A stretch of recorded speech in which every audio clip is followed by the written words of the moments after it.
Sanju Neil's talking gender politics with former tennis player Annabel Croft in an hour for this week. Now on BBC One, the debate is led by David Dimbleby. Tonight we're in King's Lynn, and welcome to Question Time.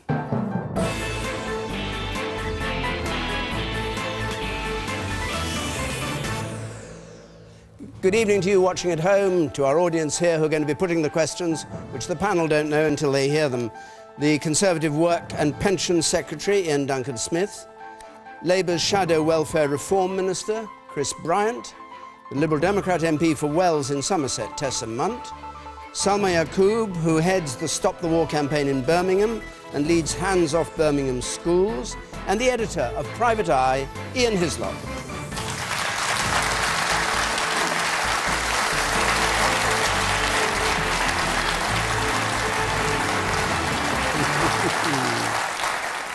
OK, Alistair Webb has our first question tonight. Mr. Webb, please. Should Britain follow Barack Obama's lead and keep all options open on Iraq? Iain Duncan Smith. This is a really very dangerous and difficult situation with the ISIS having moved across from Syria into northern Iraq, into Mosul, and then further south, as I understand it, even taking the oil refinery. I understand they've been held in check by the Iraqi armed forces for the moment. I don't know quite what other developments. This is a hugely difficult problem that's come out of the back, principally out of the fighting in Syria, which has conditioned and trained these soldiers to such an extent they feel that they can take these other bits of territory with impunity. So it's a problem not just for Iraq. I think it's a problem for all of us, because I worry about the others that live in Iraq in the borders, and also some of those who are in the autonomous regions. So for us, it's a problem of what we should do and what we can do at the same time. And I think the Foreign Secretary, William Hague, has made it pretty clear that we don't intend to take any physical activity in there, as to say, go in with boots on the ground or anything like that. That is essentially not going to happen. But I think there is, and I think where Barack Obama is right, I think it is a fact that we need to give whatever support we possibly can to this democratic and elected government in Iraq. And if we don't show that in some form or other, I don't know quite what assistance they may need, as they do have a large armed force at the moment. The question is getting it properly organised and led. I think the key thing, though, is that we need to be able to assure them and others in the region that we will support this government in trying to restabilise this and drive out that terrorist group. And it's very dangerous, not just for Iraq, but this has the potential to destabilise the whole region if a group of, as it were, insurgents, terrorists, is able to take over a section of land and hold it. Then that will encourage others to do much the same, and you may see a complete change in many of the borders there. So when the Foreign Secretary says we'll support the United States in anything they decide to do, does he mean that literally? I mean, if they decide on drones to attack ISIS forces, the British government would support it? David, support doesn't mean necessarily that you're going to do exactly what they do. What you're saying is that you'll agree with he wants to he support that if they want to make some effort to try and help and support the Iraqi government. But you would agree with anything that Obama decided to do? Well, I don't agree, and I don't think the government will agree with everything. What he's trying to say is that we support their endeavours to ensure that they support this democratically elected government in Iraq. And if we don't, I think, now show and demonstrate that they have support, whatever the support is necessary, within limitations, and neither of them have said they're going to be putting soldiers on the ground. But it is vitally important that this group does not succeed in so destabilising Iraq now that you end up with terrorist activities, people being harassed, beheaded, dealt with in some of these cities in some of the most brutal way they've been doing it in Syria. This cannot be allowed to happen in Iraq, and we have a reason and a right to try and support this democratically elected government and to get it stable. I know it doesn't sound easy. I know the country here in Britain and others don't want to get involved in further wars, and neither do we. But I think in this case, we do need to give them whatever assurance and support they need, because what is at stake here is an attempt by people to take over a country against the democratically elected will of the public, and we must stand with the democratically elected government of Iraq. Salma Yaqoob. Well, if proof was needed about how disastrous the intervention in Iraq was, today's news is proof of that. This is not just about Syria. The roots of this Mosul takeover, and the only point I would agree with Iain tonight probably, is that this is a very, very dangerous group. It is a jihadist group. They do have expansionist aims, and they have their eyes now set on Baghdad. But let's not forget how this has come about. It's because the democratically elected government that Iain's referring to actually is led by deeply sectarian people like Maliki, who have marginalised the Sunnis so much that there's been this hatred and a resurgence against the government as well. So the poor people in Mosul are stuck between two things. One, an Iraqi army who they don't trust, who should be there defending them against these jihadists, I will call them that, and at the same time fearing these jihadists who do have a very extreme and violent approach. That's a description. The question is whether Britain should support the American president. I don't think Obama knows what he's going to do. The reality is this, it's so confusing. What they're doing in Syria is backing the very people they're fighting in Iraq. That's what is going on. And so for them to expect backing when they don't know what they're doing themselves and have to take full responsibility, and I'm sorry to say, but British ministers should also accept that the intervention in Iraq, not only was it about $1 trillion being wasted, not only was it about 4,500 American lives lost and hundreds of British lives lost, and 100,000 Iraqis. The fires that you started then, there was no Al-Qaeda in Iraq. There is Al-Qaeda in Iraq now. And it was the neocon foreign policy. Okay, fine. We're all over government as well, but the point is... Can I pick this up? Okay, we'll come back. Just Bryant. You voted for the war in Iraq, didn't you? Yes, both Iain and I did. And that's why they're so desperate now to try and say Iraq has got nothing to do with it. At least own up to that. That is a simple truth. I haven't actually said anything on the subject yet, but the point I would make is I think one of the disastrous mistakes that was made, whatever you think about going in the first place, I think one of the big mistakes that was made by American and British forces in Iraq was that we decided to dismantle the security forces, that is to say the police and the army, because we said it was run by Hussein's allies, the Baathists, and what that created was a terrible power vacuum. And actually it was you saw the collapse of law and order in the country. And of course it's been very difficult to bring back police and security services that can ensure security in the country at the moment. So I think, yes, you're absolutely right in one sense, Salma, that I think we do bear a degree of responsibility. I think in this country, of course it's in our interest that there should be a secure country there and that ISIS shouldn't prevail. But I think, especially when you bear in mind the 179 British servicemen who died, men and women who died in Iraq, that the threshold for our possible intervention is very, very high in the public mind.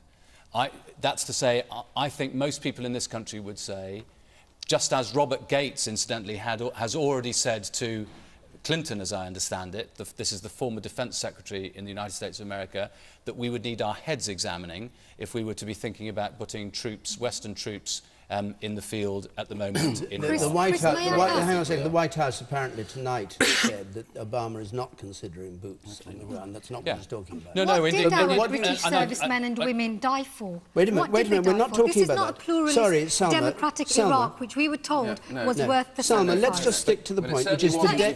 You're absolutely right that there is a Sunni Shia. Wait. You're all describing the situation since we invaded Iraq. The question is, what should happen now in the crisis tonight, and whether Britain should support Obama in anything he chooses to do. That was the question. No, I don't think Britain should support America in anything she chooses to do. We have to have an independent foreign policy of our own. We, of course, have to act with our allies and to try and make sure, primarily through diplomatic means and so on, that there is a secure Middle East. That this is not just an issue. Iain is absolutely right. This is not just an issue about Iraq. It's also about Syria and about the whole area. But I think that nonetheless, the line that Robert Gates is said to have said to Obama, namely that you would have to have your heads examining if you were really thinking about putting troops on the ground in Iraq at the moment, is right. Okay, the man here on the right. Yeah, it's. I think Chris is absolutely right. You know, we would have to be. You know, we really are at a very high level of need to get troops on the ground, and I don't think, frankly, after 2003 and everything that happened then, I don't think the people in this room, I don't think the people in the country are going to stand for it for a very long time. So you asked this question. You don't think anything should be done by America? I wouldn't say anything shouldn't be done, but I think it has to get far beyond where we are tonight for the British public to accept our armed forces going in on the ground again. Iain Hislop. Well, I mean, the problem with this is we had a vote over Syria in the House of Commons and the British Parliament, and I think with the support of the British people said, we're not going in again. We don't know who we're supporting there. It's too confused. We have no idea what we're doing. So we didn't go in Syria. This has spilt over. Our record in Iraq is not glorious, and people are thinking, why on earth would we do this again? You talk about destabilising the region. It's pretty unstable. It's not exactly a stable place. What we are witnessing is something absolutely horrific. You say, what should we do? The answer is we're not going to do anything. We laid off 1,000 troops this morning. The British Army is just basically...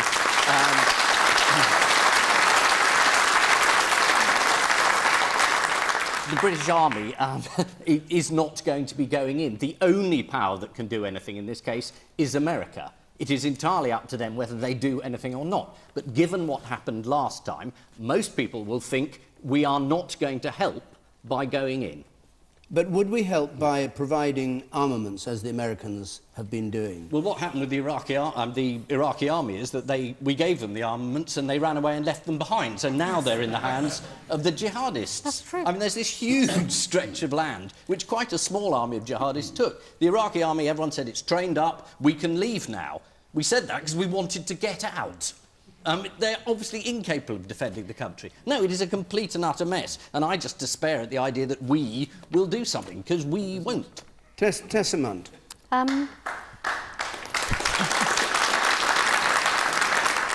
mean, firstly, I'd say it doesn't seem that we've been asked if we'd like to intervene. I don't think there is any stomach for war or for any intervention of that sort. And I think probably if we go back to the Syrian vote last September, the whole point was that actually we weren't going to make the situation any better by bombing people or, supplying arms. I just think it's absolutely mad to think that we might escalate.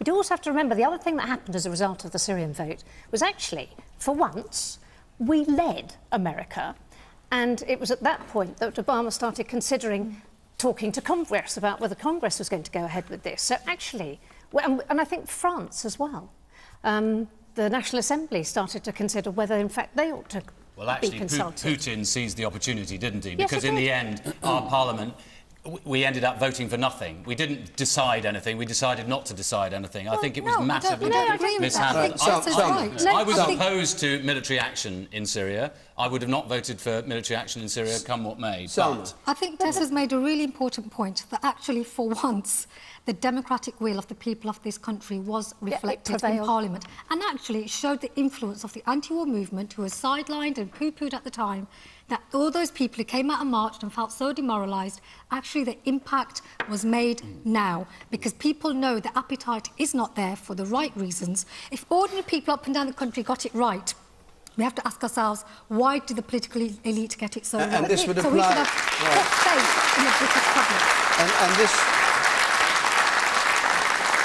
this would apply even if there was the possibility or threat of Baghdad falling equally to ISIS. The problem is this. If it was the case that military intervention was something that was going to help, then of course, if it was about saving lives, genuinely, there may be an argument. But what we've seen in reality, we're not talking about an academic argument now. What we're seeing is we had an intervention. It did not result in a democratic, pluralistic, great, equal society. Sectarian tensions have been unleashed. The genie is now out of the box. It's not as unpleasant as the caliphate will be when it's established. Hold on. So are you going to redirect your energies somewhere else? No, let me explain my point. Yeah. The jihadists are a threat to everybody, right? Yeah. The fact is this is not going to be solved by America or Britain. This is going to be solved in the region. This has to be Iran, Saudi Arabia. Ironically, I predict now that people will be saying, gosh, I think we might need that Assad to control those extremists. This is how messy the situation is, and we cannot pretend that we don't have a direct responsibility. I would not leave the future to Assad, which is where in the end your argument leads. No. I'm talking about realpolitik, the fact that who is going to control these people, who is going to be able to fight back, and I'm not at all any supporter I'm sorry, of Assad. I just think this is I'm naive talking in the about extreme. the fact that the rebel forces were at one time being armed by our government and its supporters in America. Not to the extent And that now- the Saudis and or now the it's Iranians coming are back. involved. No, Are we going to now Of course the start Saudis were lobbying? involved. Of Can I course the speak? Saudis Yes, were no, I'm involved. saying, not, and at a really high level. But it has to be done at a regional level now, because now this sectarian violence has been unleashed. We have to bring the region together. All right, let me have... Ian, I'll bring you in a moment. The man in yellow up there, and then I'll come to you. The man in yellow at the Why very does back. the panel believe the troops that we trained have dropped their weapons and run off? Ian Duncan Smith, do you want to answer? Well, there was actually quite a good piece on the BBC today about what was going on up around Mosul. And a lot of the problem is not just that they turned and ran, it's because the confusion was that a lot of them simply did not want to engage in firing or shelling their own people. There was a real problem about their morale at that stage. Since then, they have been able to be stabilised, and now they know what they're fighting. The problem was they were simply, for some reason, whatever, I do not know, completely unprepared for what crossed the border and came at them. Now, 1 second, I want to finish this a second. The talk about whether the British are going to put boots on the ground, that I do not believe is going to happen, because there are enough boots on the ground already. I mean, the Iraqi army numbers about 1 million people. The question you've got to have is how do you help them to restabilise their position? What help do they need to get so that they can actually then start to drive these people back? They don't need us as soldiers to enter the ground, but what they do need is, if necessary, financial support. They also will need some support, maybe in certain types of munitions. I don't know. But the point is that this, whatever else you say, by the way, whatever else its failings, as Churchill said, this at least is an elected government. And if we do not support somehow, and I don't mean... Do you not accept Ian's, their well, part? 1 second, Do you you've had a not long accept their say. Let me part just finish. in this Ian violence? was right about this. There's no way we're going to put boots on the ground. But the reality is, for all their failings, this was an elected government. And we do need to stand by them in some way or another, because otherwise, what comes after that, what we're being given here, is some terrible imposition of people who do not allow women to go to school, who do not want them to have the vote, who make them sit in places they don't want to be, who are prepared to torture and brutalise people. If that is what we would rather see in Iraq, then you can count me out. For all its No one failings, wants to see for that. all its Right, you've made the failings, point, I Ian. think Thank we you. need to support this democratically All right. elected government. The woman want to come in? You had your hand up. Do you want to speak? Yes. Yeah, I think it's important when you consider intervention to see what the vested interests would be. Last time we intervened, we all thought very clearly that there were vested interests with intervention in Iraq. This time, it seems like a right of care. We see concerned refugees. I think we should intervene with the support of America, not militarily, but with support financially and just to help us get rid of these militants. All right. And the man at the back there, you said. I have to agree, really. I mean, although there's no appetite for war, surely there's no appetite to just stand back and watch these things happen, and maybe support now could avoid troops on the ground later. I don't think anybody wants to go to troops on the ground. What kind of support would you like to see? Financial assistance, perhaps, for groups. Malachi's government? Yeah, and I do agree, though, that Well, it it's will an be... Libyan operation where we bomb them from the air, we don't go in from the ground, and then afterwards it falls apart and the sectarian groups attack each other and we just watch. You say. Probably the problem is that the borders are all in the wrong place. They were put there by the League of Nations, and they probably Iraq shouldn't be a country. As it is, there's so many, as we've heard, different groups there. Kurdistan is another one. I hear people who work with me say, I'm a Kurd from Kurdistan. That's not there at all, but these borders were put up by Britain and France years ago, and they shouldn't be where they are. Yes, I was just going to pick up on that point. But you're not going to accept their redrawing by ISIS. Well, we're not going. Well, would you rather they drew it wherever they feel like it? I would totally agree with you on that, Ian. If you look at what's happened historically, we should learn from history, should we not? And that, I mean, this country, when it was running its empire, drew all sorts of lines on the map of all sorts of parts of the world that took no account of people and the way in which people moved or grazed their animals or whatever faith they had. What's happened with the war in Iraq is, of course, there was a civil war, we intervened, and We did our bit and pieces. We did not plan at all, really, adequately we for what was going to first, happen. and then there was a civil war. Yes. Sorry, just timing. Yes. And then, yes, but everything goes back. Yes, but it's never been a happy situation, has it, between the Sunnis and the Shias? No. So actually, we're back to the situation where we have civil war, and the plan hasn't been adequate. Take a couple more points. You say on the right there. I can recall General Stormin Norman's advice to the president before the invasion. He said, if you go into Iraq again, it'll be like a mammoth going into a tar pit.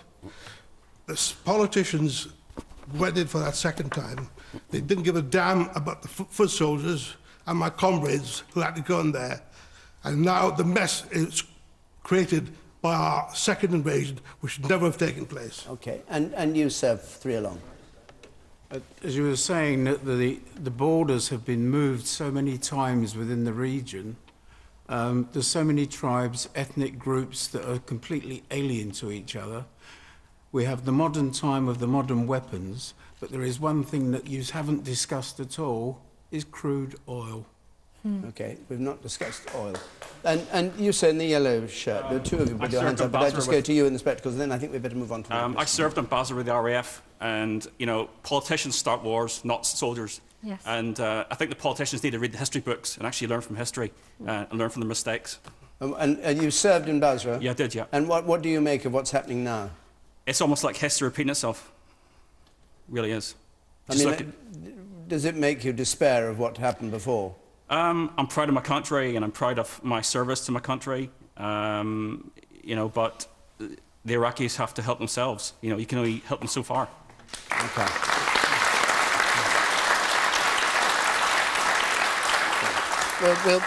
We'll go on, because we've got a number of other questions to get through. Remember, you can join in the debate. Text or Twitter our hashtag BBCQT. You can follow us at BBC Question Time. You can text comments to 83981 and use the red button to see what others are saying. A question from Avril Wright, please. Avril Wright. Will Michael Gove's spot checks in schools eliminate extremism?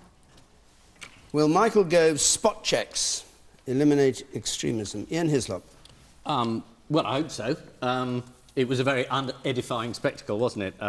Two members of the Cabinet blaming each other for a problem that is fairly serious. But luckily Ofsted have gone in, they've put in their reports, 21 schools, 5 of them are in special measures, 11 need improving, and there is evidence there that they found extremely worrying. So, yes, something needed to be done, and it is being done. And the evidence there is very worrying of that sort of fundamental attempt to take over school. What was the actual evidence? Because there were a lot of words used, but what was the evidence? The evidence was it was a culture of fear and intimidation, segregation going on,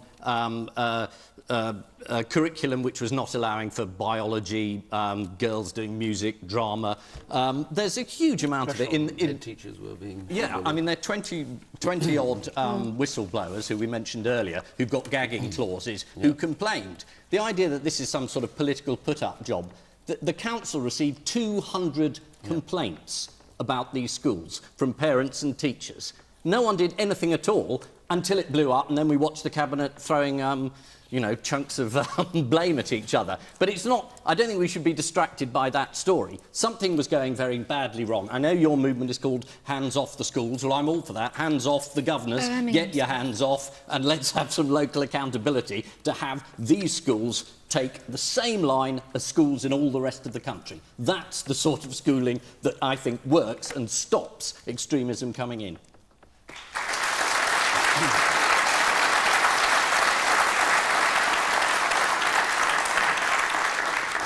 Well, I said at the beginning you had a new movement you've just started called Hands Off Birmingham Schools. What's your reply?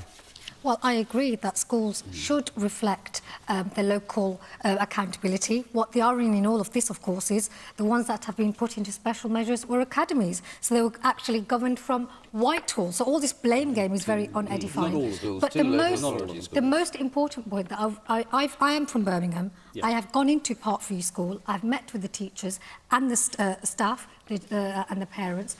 And one thing that has not been really banged on about, which is really important, is this whole thing was this Trojan horse letter, which was found to be faked.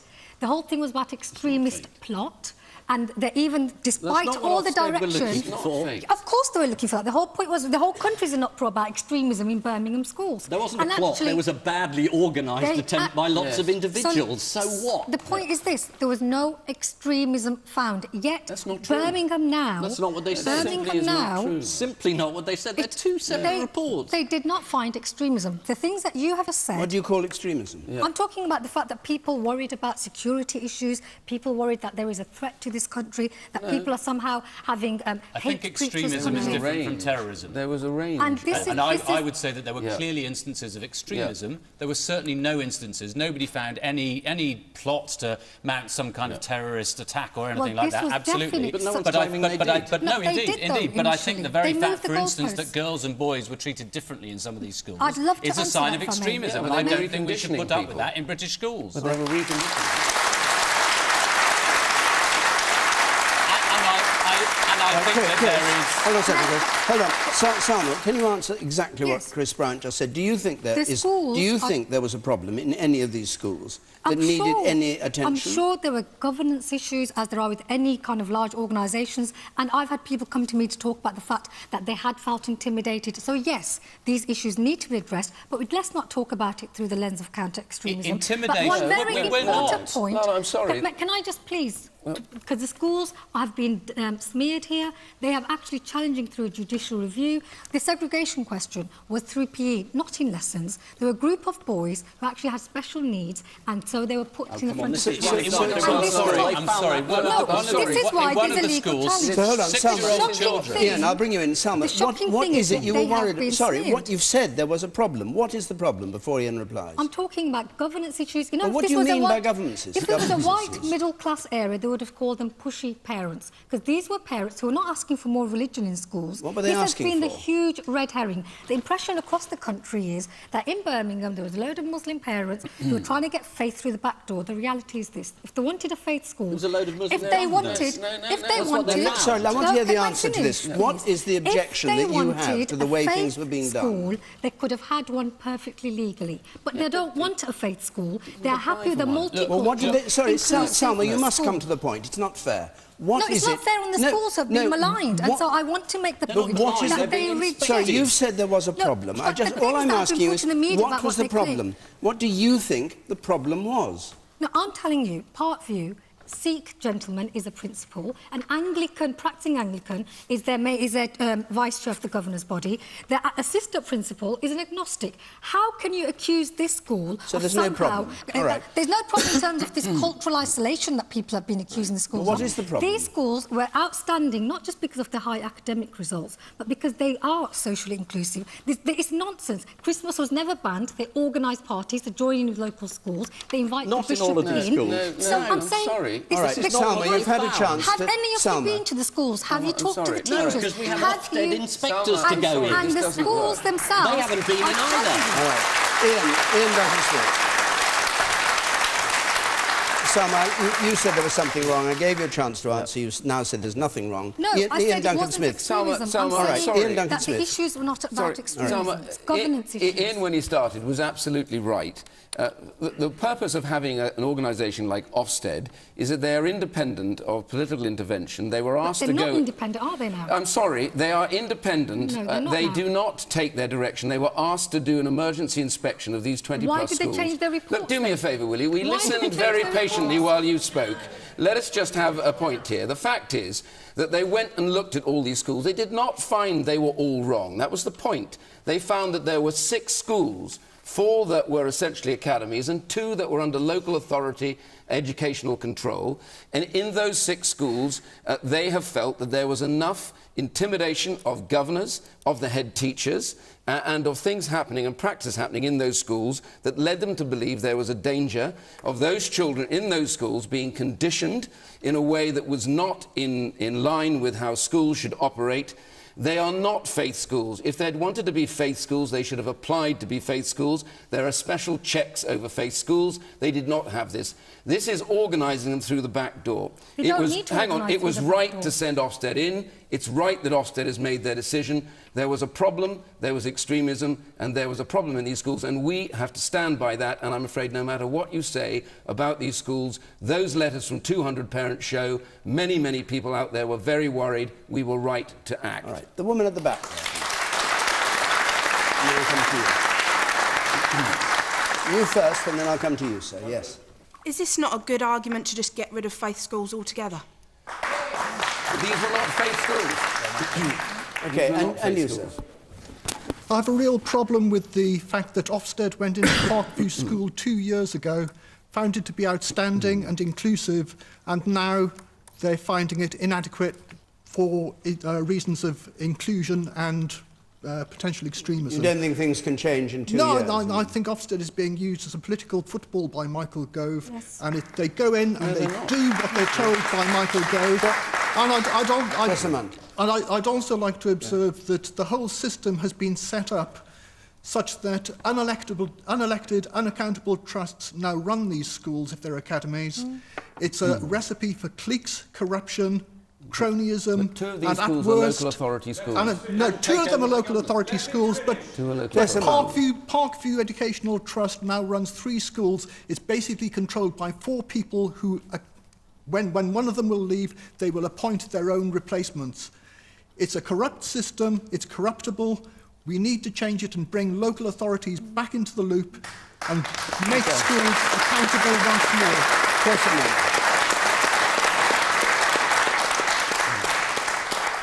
I'm not sure local authorities are necessarily the answer. I'm open to that suggestion.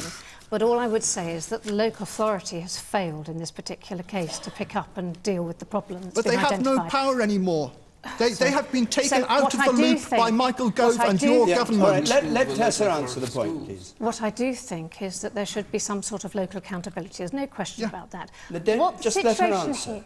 The situation here is that the children in this area have been failed abysmally. They've been failed by the governors, they've been failed by the school, the local authority, and actually the system to a degree. I think one of the problems is that if you're Michael Gove's plan was that any school that had an outstanding report would automatically not be inspected for 5 years, and a good report would mean no inspection for 3 years. That's patently rubbish. Now, what needs to happen is clearly these children, all children in this country, if the taxpayers involved in funding their education, then they are entitled to a full curriculum, and they shouldn't be excluded. There should be no segregation. And there's so many problems that have come out of this. I've got the Ofsted letter here. It's absolutely packed with problems. And so many of those it showed that staff were marginalised and forced out. So many different things happened. But the safeguarding issue that I think you were not happy to identify, it seems to me that what it said in this letter is that nobody felt that pupils were safe from the risk of radicalisation. What schools are for, surely, is for children to be prepared for the reality of life and work in our society. And it seems highly likely that the children in Birmingham and this very small area, the 5 schools that have been identified, 4 of which I think might have their funding lost, if that was to happen, we have 3,000 pupils in an area that's from sort of the schools run in a 2-mile corridor of a mile width. Right. Where are those children going to go to school? Man over there, you sir. This isn't actually a new problem. The idea of schools teaching dangerous religious ideas was brought up when we first introduced education for everyone in the 1880s, and we had a huge debate about should they be taught the state religion of Anglicanism or should they be taught only the basics of each faith and freedom to choose. And since then, we've had a system to check and make sure that they're not being indoctrinated. And the system will work if it's allowed to work.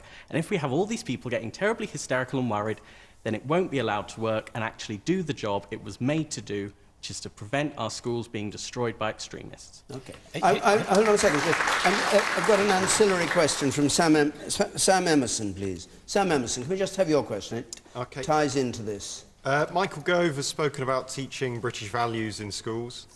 Do these really exist? This goes to the heart of what extremism may be and British values may be. Chris Bryant. Well, could I answer Avril's question first? Because nobody ever did, actually. No. It was a very straightforward question, which was, will Michael Gove's spot checks do the job? And I completely agree with the gentleman just now that we've had 100 years and more of being able to run schools in a way where faith may be taught, but nobody's indoctrinated. And of course that should be a fundamental principle and a British value of the way we run education, because we all want to know not only that our own children, but our nephews and our nieces and children of everybody else in the street and in the town where we live are getting the best possible education that we're all paying for. But my anxiety is that Michael Gove's policy has basically meant, by creating these new free schools and by encouraging so many to become academies, you now have a large number of schools in the country for whom there is nobody to go to. If you are complaining about the head teacher and the governors, the only person you can go to is Michael Gove himself. And I don't think you can run 4,000 schools from a desk in Whitehall. And that's why Iain says... Iain just says, and you all then applauded, and I understand why, but Iain said that we were right to act. Yes, it was good that some action was eventually taken, but the Department for Education, Michael Gove and his team, were informed of all of this in 2010 and did nothing for years. And actually, the reason we've ended up having this really unhelpful row about whether extremism is involved and all the rest of it is because Michael Gove and Theresa May had a battle between each other which went on an unseemly way for weeks and weeks and weeks, and neither of them took action when it should probably have been done. There is an Achilles heel in the present system, which is that, of course, there should be a system of local accountability, because local people, on the whole, will have a better idea. That's why I believe that you should have, in every area, a director of school standards who makes sure, exactly as that gentleman says over there, that fundamental British value, that it's not wrong to be devout, conservative, to have conservative views, that's not wrong at all. But it is wrong to separate girls and boys in class, to put girls at the back of the class, or to treat girls differently in a school. Why do you call it an unhealthy row about extremism? It's rather healthy, isn't it? Well, I think it's unhealthy that you end up having one member of the cabinet briefing against another, breaking the ministerial code by putting things... happening under Tony Iain, Blair, you wanted Salma to be quiet whilst you were speaking, so perhaps you'd exchange you'd offer the same courtesy to others. All right. Iain Hislop. Just one very small thought. In the 1980s, my sister was a teacher in a comprehensive in Birmingham, and one of the main problems there was that the Muslim boys did not want to be taught by a female. The girls were removed from class. They weren't allowed to do dancing, PE, swimming, or any of those things. This problem has been going on a very long time. We haven't acted much over it. All I'm saying is it's perfectly reasonable to try and take some action now. Iain, I actually am against any faith school in this country being funded by taxpayers' money. So I'm not here to advocate for more faith in schools. For example, there's a Jewish Orthodox school in Stamford Hill. So, Iain, what would you say to the fact that Ofsted inspectors, female inspectors, are told they have to cover themselves, not allowed to wear colours, especially red, and yet they're being funded by the state? A Catholic school had a successful applicant to take over as head and then was told, well, actually, because you're not married and in a relationship, you cannot be the head. Now, if they're privately funding these schools, fine. Have your religious views, no, I disagree but don't with you there, impose them. Because I think all the schools in this country, whether they're privately funded or publicly funded, need to operate to the same set of standards. Because that, as the gentleman just said, is about one of the British values that we have, which is that in the end we should all be treated equally, we should be treated equally under the law, and that our education system, whether it is privately funded or publicly funded, should enhance people's ability to prosper rather than make people different. Were not happening in Birmingham, are actually happening in other faith schools who are not being criticised. The man in the third row from the back there. You said in the check shirt. Just on the point about how effective Ofsted can be, I think in general it does work, but when there's this culture of fear it's an extreme case, and a story has come out about someone wanting to approach Ofsted, but they were so scared they had to do it in a supermarket car park. Something is clearly wrong with that system of governance.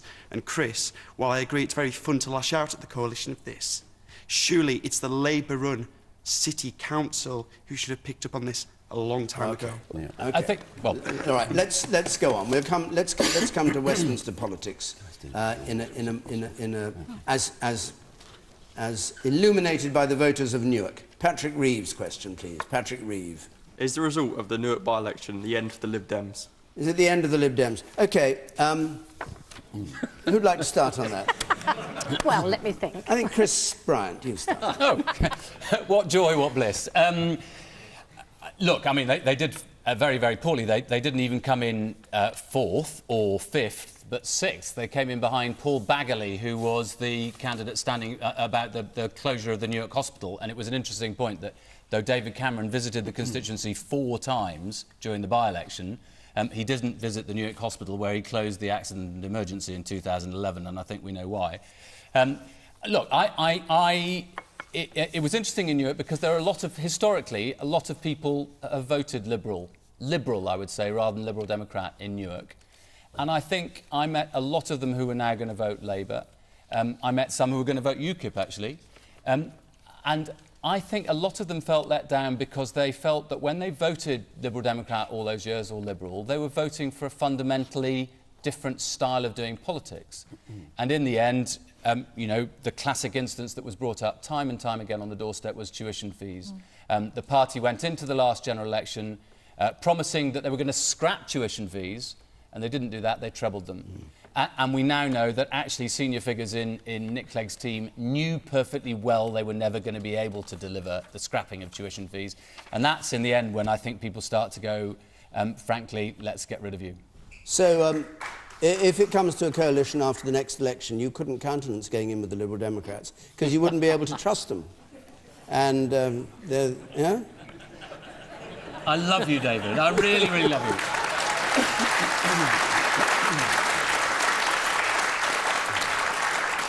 Well, to be honest, in my mind, the real opponents are not the Liberal Democrats. The real opponent is over there. It's the Conservatives. It's the people who have made this country a place where 2 million people need food bank handouts. Iain Duncan Smith. Well, it's not really, I don't think, for us as other parties to talk about the Liberals. I'll leave Tessa to talk about her own party. Well, the question, if you don't want to talk about them, don't. But well, the question I was going to do it in a roundabout way. You've got to answer the question. Nice. You can't just say, I'm going to talk about Tory party policy or something else. Coalition sitting at the colleague table. You could defend them. I'm going in government with you. I'm going to defend them now, all right? I'm going to defend them. I'm going to defend them, but let me get to that bit at the end, if you don't mind. How long would you say? Very short. Not as long as Chris. That's right. What I want to say is very simply that we won the by-election, and I have to say we were told by lots of people that UKIP would sweep us away, and this would be a major success for UKIP. Not only did we won, I think, by a larger amount, and Robert Jenrick got elected, and I think that I'm enormously pleased. A huge amount of effort went into it.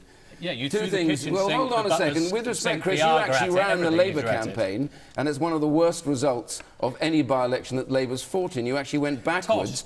You know, remember, Ian, you don't half-talk rubbish at times. You threw the kitchen sink. We did wait for you to finish. You were delivering leaflets. All right. You were delivering leaflets in the constituency. Is that a useful job for the Department for Work and Pensions? I delivered leaflets in the constituency because I wanted my candidate to win. You're both creating space for the Liberal Democrats. Stop it. I'm so sorry. Right, honestly, Chris, you fought a campaign and Labour went backwards. And if a year out from election... Chris, please. They're a walking advert for UKIP. Stop it.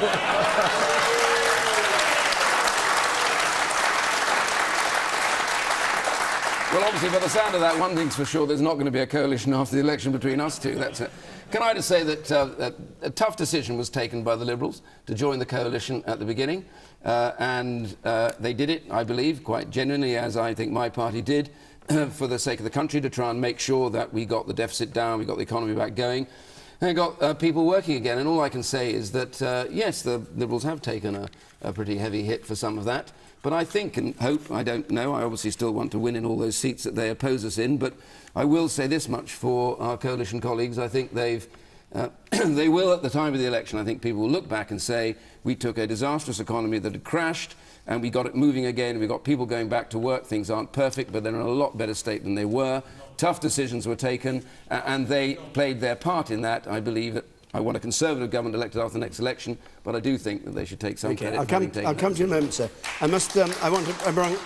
Tessa Munt, you will have noticed that the Chief Secretary of the Treasury, Douglas Alexander, is reported to have said at a recent away day, Danny Alexander. Were you there? I was not, I don't think. Oh, well, there was an away day they didn't invite you to. No, I went to every away day, but I don't remember him saying this. Don't remember saying what? Well, I saw something on a website earlier that says that you could become the largest party in British politics by 2025. Well, of course, you never know, but I think that would be... That's a very optimistic view, I suspect. You think that would be over-optimistic? Yes. Possibly. All right. Well, yes. Is it the end of you? What's no, I happening don't think so at all, actually. I think it's very gallant of you to actually say that indeed we have taken a hit. There's no question of that for going into coalition with a party whom I've spent my whole political life opposing, I'm afraid. And it's the case that we did that for the good of the country. We had to do that. And I would just remind you that Liberals all over the place have always said, we'll work with people. And we do. We've worked with, across councils that we've worked in, we've worked with both parties. And if we'd got to the point after the election where we said, oh, no, sorry, we don't want to have power, that's mad. Who are the people who are abandoning you then? Sorry? Who are the Liberals that are abandoning you in places like Newark? I have to say, Newark was not one of our top hotspots, I have to say. But I think if you look at what happened in the council elections, yes, where we have MPs, actually we did rather well. And if you take Nick Clegg's constituency, I don't know, he got 38% of the vote, and I think your lot got 23%, and everybody else got a lot lower. Okay. But there is a fact that we bring our own particular brand of, I think, care to the coalition, and that we've made absolutely certain there are things that we've stopped and things that we've done. And I just put into the frame the stuff about tax thresholds. That was something that Mr Cameron said right up prior to the election. It was absolutely mad. Can I just ask you a little question? And therefore, Tessa? I think we've actually shown... Can I ask you a little question? It's a very quick question. No, you can't ask a little question, because I want to bring that man there who's had his hand up so long it'll fall off. and then you can ask a little question. Thank you. I think, in answer to the person's question, I don't really care if it's the end of the Liberal Democrats. Good riddance to you, frankly, for going into coalition with people like Iain Duncan Smith, who are systematically taking down public services in this country and destroying people's lives. And I would say this, just as a last point, Chair, one more point, that if people really care about politics in this country, really care, then they should turn up in London on Saturday the 21st of June with the People's Assembly Against Austerity and show the political elite and the political class that are sat round that table that there's more to life than your grubby politics and your austerity. All right. Iain Hislop. I just have to say, I mean, the fate of the Liberals will be up to the electorate. Yes. The reason there was a coalition is because nobody won. Not the people you support, not him. There was an undecided vote, which meant there had to be a coalition. So the Liberals went in. They have been incredibly unpopular ever since because they were largely a protest vote. The protest vote was, up until the Newark by-election, taken over by UKIP. I think, in the words of The Guardian, we've now seen peak UKIP. And it may be that protest vote, people have thought, we've done that vote now. They've only got two policies. We know what they are. They keep telling us, drink more, smoke. Not true. Immigration and leave Europe. You can't really have them in as a government. You need some people with some other policies. So I have a feeling that UKIP's protest vote will decline. And come the next election, whatever happens, the Liberals will recover somewhat. One slight worry is that they'll try one of those other botched coups, and we'll end up with someone none of you have ever heard of by mistake as leader when Clegg leaves. It's just a warning. You're in the middle there, sir. Do you feel part of the Lib Dems' decline is because of their stance on Europe, claiming to be the party of in? Maybe the electorate don't want that. Salma, Yaqoob. Well, I don't know, Tessa, if you feel a lot better with that little pat on the head you got from Iain, but there are people in this country, 13 million people, who are now below the poverty line. 1 million people in one of the richest countries in the world face the indignity of relying on food banks. My full-time job is actually in mental health. I have seen myself how people have become suicidal. I have had to counsel people who have lost their loved ones, who said they did not want to be a burden on their own families because the support has been taken away. These are very, very real issues. And it's been done in the name of austerity, and we've had this drive of people being called scroungers, when actually half the people on benefits are pensioners. Our pensioners in this country are not scroungers. And the Liberal Democrats in this, because you answer your own questions all the time. And 60% of people claiming benefit are in work. Yes. It's because the wages are not paying enough Did you say to feed their 30 million families. people are below the poverty line? 13 million 13 people. Can you 1 million people. And yet I'm sitting next to Iain Duncan Smith, who quite happily labels the poor people as scroungers. I've never labelled them as scroungers. I have never, ever labelled when you them claim scroungers £39 just for a breakfast, No, like we you can't labelled- afford your own no, breakfast, no, I haven't when you paid live on your £39 wife's for estate and have breakfast. taken £1.5 million Honestly, of taxpayers' money, what a load of that's old what nonsense. I call scroungers. What a load of old That's nonsense. what I call shirkers. All right. Well, OK, Salma, well, you had a chance to answer the question if you want. Oh, yes, very quickly. It's very Someone got quickly. another question. So you've supported Iain Duncan Smith's bedroom tax. Your party has in Parliament. You voted for it every single time. But now you've said that you, in the general election, you'll have a manifesto commitment that you'll get rid of the bedroom tax. So which is it now? Couldn't you just help us to get rid of it now? You could, absolutely, but I've disagreed. Absolutely. So you do. So you will. Well, I have to say, I vote with the government because I'm a loyal member of the government.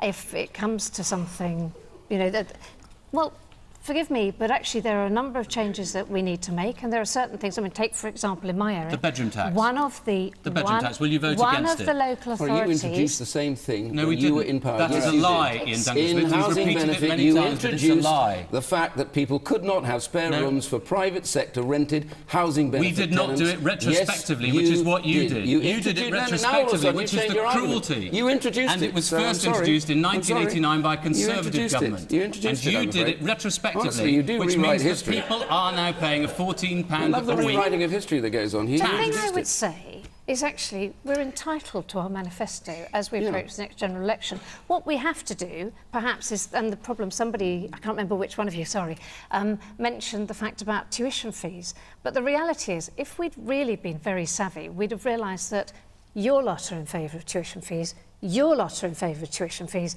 We weren't going to form the whole government on our own. Therefore, the only option was going to be coalition. Let's not go back over all that. No, Let's, but it's just, no, you know, I know, we have I to be know. realistic It is in what interesting. we're But if you want rid of the bedroom tax next year, you could do it this year by voting for it. All right. Now, let's just take another question. This is not on the bedroom tax. It's a very interesting question, actually. It's from Robert Loades, and it's very germane to this community. Yep. But it's a fascinating point. Should parents be arrested because their children are overweight? The story behind this, and obviously we can't name and mustn't name the parents or the child, but this is an arrest that was made here in King's Lynn a couple of months back of two parents on the grounds that their child, 5 foot high, 11 years old, weighed 15 stone. And the parents were arrested for child neglect and cruelty. In Hislop, is it ever right to arrest parents because their child is overweight? Well, I read what the police said, and they said this was a joint exercise with social services, and it was absolutely last resort. And I don't know the circumstances of the case. I mean, it is horrific. I thought the whole situation was summed up by one small detail. They said to encourage him to do exercise, they'd said he should play more games on his Wii machine. So it was more games on a screen. I mean, there was a terribly good piece about obesity by Jenny Russell, who said it was fear of strangers and lure of the screen. That's what we've reduced our children's horizons to. So I think that is a major problem for us all, and it's going to hit the health service and mental health and everything. The other problem, which last time I was on this show there was a huge argument about, was attempting to regulate the manufacturers of fizzy drinks, as we're meant to call them, and those things with far too much sugar in them. And they had fantastic lobbying access to this government. They had fantastic lobbying access to the last government, and the government never does anything. Yeah. Only this morning they were saying, we really have got to stop this. We've got to reduce the sugar levels in these things. And that is an action that government should take. I bring you to the question now, and the police arresting two parents because their child is deemed to be overweight. I don't know the exact circumstances. They said they did it as a measure of absolute last resort, and maybe that was justified. Well, they've been released on bail. They haven't been charged. But Iain Duncan Smith, what do you think of that? We haven't got much time, actually. No, so right. we'll be quite I think, brief on this. as I understand it, again, it was as a matter of last resort, that it was in conjunction with social services, that clearly what was happening was that the parents were simply not doing what they had been asked to do. I don't know what their problem was. I don't know if there were difficulties at home. But what was happening was the health of the child was obviously clearly deteriorating. So I guess as a last resort, you have to have that process that says you need to step in at some point to protect the child. You'd step in to protect the child if you thought it was being abused in another way. And in a sense, you can argue at this point, because it was so excessive, and obviously social services felt there was no other measure, they were allowing the police to step in to stop that kind of abuse. I am more reluctant to see the police step into any family matter as far as you possibly can. But the truth is, I think there was probably reason for this. I would support it in that case, but we have an epidemic of obesity, and I actually accept this government. We have to do something about things like Iain just said, maybe doing more about fizzy drinks, maybe doing more about getting people to take more exercise, and actually facing up to the fact is we are overweight as a nation. Thank you. Salma, you must keep it brief if you would. Well, it's very true. 1 in 2 of our kids is now obese. Arresting parents, I don't think, is necessarily the answer. It sounds like, in this particular case, which I don't know the full details of, but it seems to my mind that you want to make sure the child is protected, is well taken care of, and to educate the parents. But I think there's definitely first responsibility is on ourselves and our families. But I look at the example of smoking. We know that smoking is bad, but the government has taken steps, for example, not allowing it in public spaces, and that has reduced the illnesses which are linked to smoking. You don't arrest parents whose children smoke. Exactly. But what this government doesn't do, it says, yes, we want to do something about it, but it is so in awe of the lobbyists that when, for example, our children have the cereals, when it's got 10 spoons of sugar in certain well-known cereals, it's very hard for parents to take full responsibility when government doesn't do its bit because of the No, you can't. The woman there in the front. There's plenty of information about nutrition these days, so I do believe that the parents should be held responsible. So it can become a police matter. All right. Absolutely. Tessa, very briefly, Yes, you have 30 seconds each. I suppose in the last resort, then the police have to become involved, but it seems terribly inappropriate because at some point, this 15-stone child was a 12-stone child and an 8-stone child. And so this is clearly, I mean, you don't suddenly become 15 stone. So something could perhaps have been done, much more intervention earlier. The other thing I would just say is, free school meals for young children, and generally, where we put kitchens into schools, I think they should be double use, and that we should go back to teaching young people properly how to prepare a good, wholesome, nutritious meal. I absolutely agree. The other thing is food labelling. There's no shortage of information. Right. OK, I'm sorry, I'm going to have to stop you. Chris Bryant. I think the single most important thing is the protection of the child. That should always be paramount over any other consideration, and I hope that that's what's happened in this situation. We do have an epidemic, not only of obesity, but of diabetes and pre-diabetes that goes with that, blindness, many other medical conditions that follow on. My biggest anxiety is that I think all too often government listens to lobbyists on issues like sugar and so on and labelling, but also that so many local authorities are now closing swimming pools and sports centres and youth centres, all the places where young people might actually engage in sport, and I think in the end that will be counterproductive. And the police coming around and knocking on your door and arresting mother and father, that is all right. Well, none of us knows the specific details of what happened. You know that happened. We know that happened, but we don't know what led to that moment. Right. And so I'm very reluctant to criticise the police in that situation. All right, we've got to stop. Our time's up. Next week, there isn't a question time because of the World Cup. It's Japan against Greece.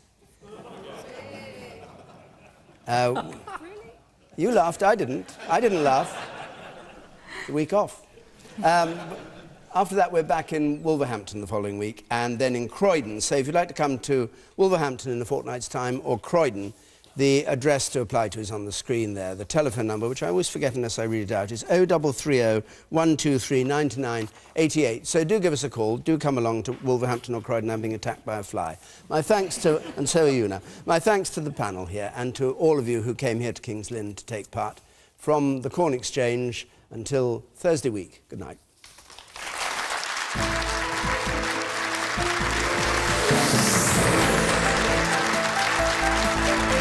And there's question time, extra time over on BBC Radio 5 Live now. Next on BBC One, a unique look at the week in Westminster. It's This Week.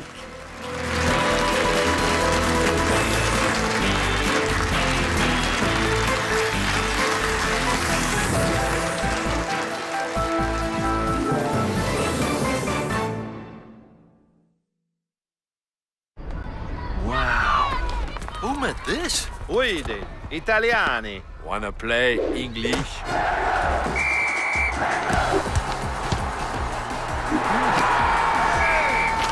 Gary to Paolo! Paolo! Salma! Salma de Gary! Had the ball do Gary!